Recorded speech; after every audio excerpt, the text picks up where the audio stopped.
In this tutorial, we're going to show you two methods to brighten video clips that are too dark. While these methods are not foolproof, you should be able to create watchable footage out of most videos, assuming it is not too dark. We've started here with Premiere Pro open and two video clips in the assembly. One dark video clip and one very dark video clip.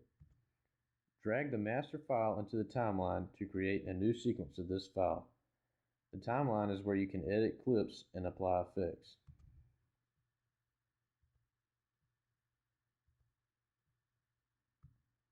Select the sequence available in the timeline, then click on the color option at the top of the window. A sub-window should appear on the right side called Lumetri Color. Click on the Basic Correction option if it is not already selected. Here you can adjust the parameters to brighten the video. Start by raising the exposure and move through each parameter to brighten your video appropriately. Note that changes to the color are applied automatically. Note that the auto button is useful in adjusting the colors of well-exposed video. However, because we are trying to brighten a video that was not exposed properly, the auto button will not suffice. There are, however, some tricks we can use to brighten up videos without drastically reducing the quality.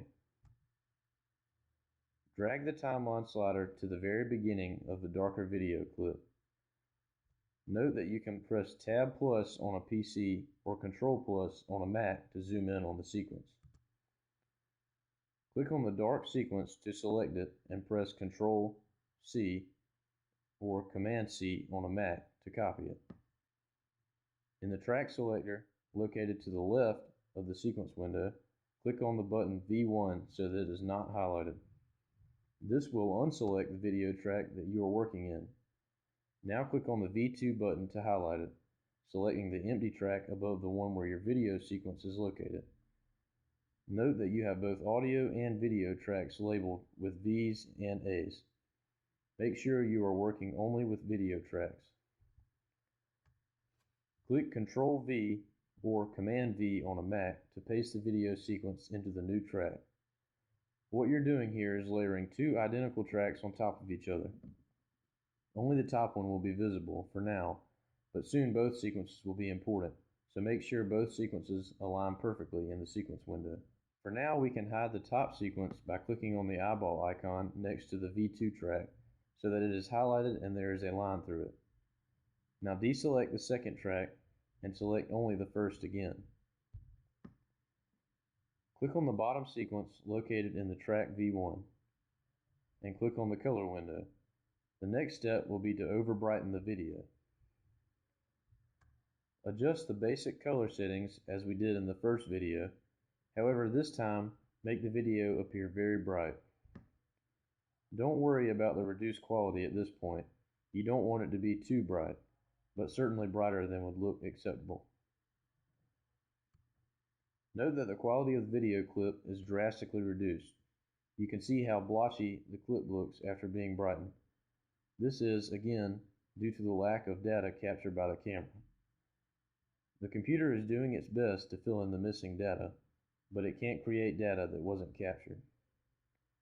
To eliminate the blocky look of the video, navigate to the Effects window and search for Gaussian Blur in the search bar.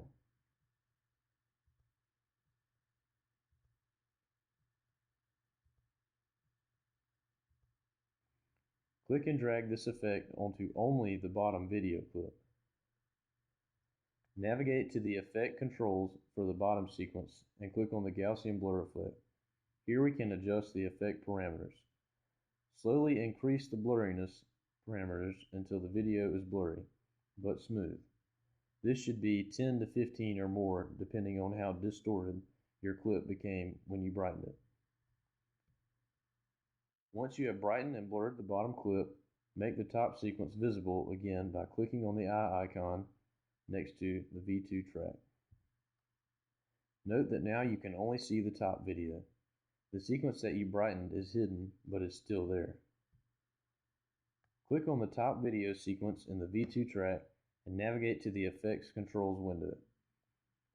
Here select the opacity effect. Slowly reduce the opacity parameter This makes the top video clip somewhat transparent. The video should magically brighten due to the bottom over brighten clip showing through it. Note that while the blurriness of the bottom video also shows through, some of the details of the dark video on top should still be visible. Adjust the opacity until you have a good balance of brightness and detail. If your video is too blurry, navigate to the Gaussian blur effect on the bottom video and reduce the blur. Note that while this method may maintain some of the quality of a video clip, blurriness will still be an issue. The main problem we're trying to avoid is pixelation and distortion due to brightening. This method, however, is not foolproof. Sometimes your video will just be too dark to brighten without drastically reducing the quality. In this case, try to reshoot the video with better lighting or by further opening the aperture of the camera. We hope this tutorial was helpful. Thanks for watching.